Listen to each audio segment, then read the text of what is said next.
नमस्कार, आप देख रहे हैं भारत न्यूज। आज से शारदीय नवरात्र की शुरुआत हो गई है। लोग अपने घरों में, मंदिरों में पहुंचकर मां दुर्गा की विधि विधान से पूजा अर्चना कर रहे हैं। शारदीय नवरात्रि हिंदू धर्म में एक महत्वपूर्ण त्यौहार है जो माता दुर्गा की उपासना के लिए मनाया जाता है। ये त्यौहार आश्विन मास के शुक्ल पक्ष की प्रतिपदा से लेकर नवमी तक मनाया जाता है। शारदीय नवरात्रि में भक्त माता दुर्गा की उपासना और मां दुर्गा के 9 रूपों की पूजा करते हैं जो शक्ति और साहस की प्रतीक हैं। माता दुर्गा शक्ति और साहस की प्रतीक मानी जाती हैं और नवरात्रि में उनकी पूजा करने से भक्तों को शक्ति और साहस प्राप्त होता है। साथ ही नवरात्रि में माता दुर्गा की पूजा करने से बुराई पर अच्छाई की जीत की प्रेरणा मिलती है।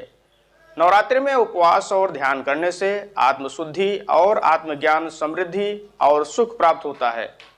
भक्त आज सुबह से ही मंदिरों में पहुंच रहे हैं और पूजा अर्चना कर रहे हैं। नवरात्रि का त्यौहार हिंदू धर्म में बहुत महत्व रखता है और इसे पूरे भारत में बड़े उत्साह के साथ मनाया जाता है।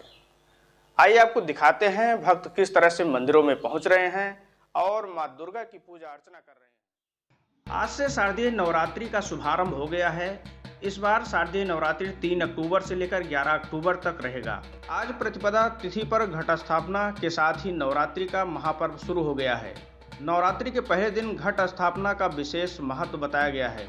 इस दिन देवी की चौकी के पास विधिवत पूजा पाठ के साथ कलश स्थापित किया जाता है और मां दुर्गा का आवाहन किया जाता है। ये घट स्थापना किसी शुभ मुहूर्त में ही की जाती है।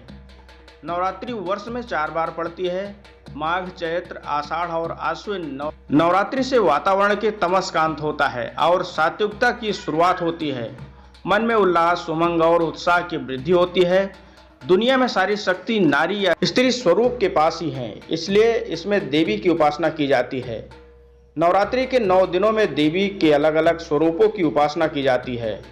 हर स्वरूप के विशेष तरह का वरदान मिलता है, साथ ही ग्रहों की बाधा समाप्त हो जाती है। नवरात्रि में जीवन के समस्त भागों और समस्याओं पर नियंत्रण किया जा सकता है। नवरात्रि के दौरान हल्का और सात्विक भोजन करना चाहिए। नियमित खान पान में जौ और जल का प्रयोग जरूर करना चाहिए। इन दिनों तेल, मसाला और अनाज कम से कम खाना चाहिए।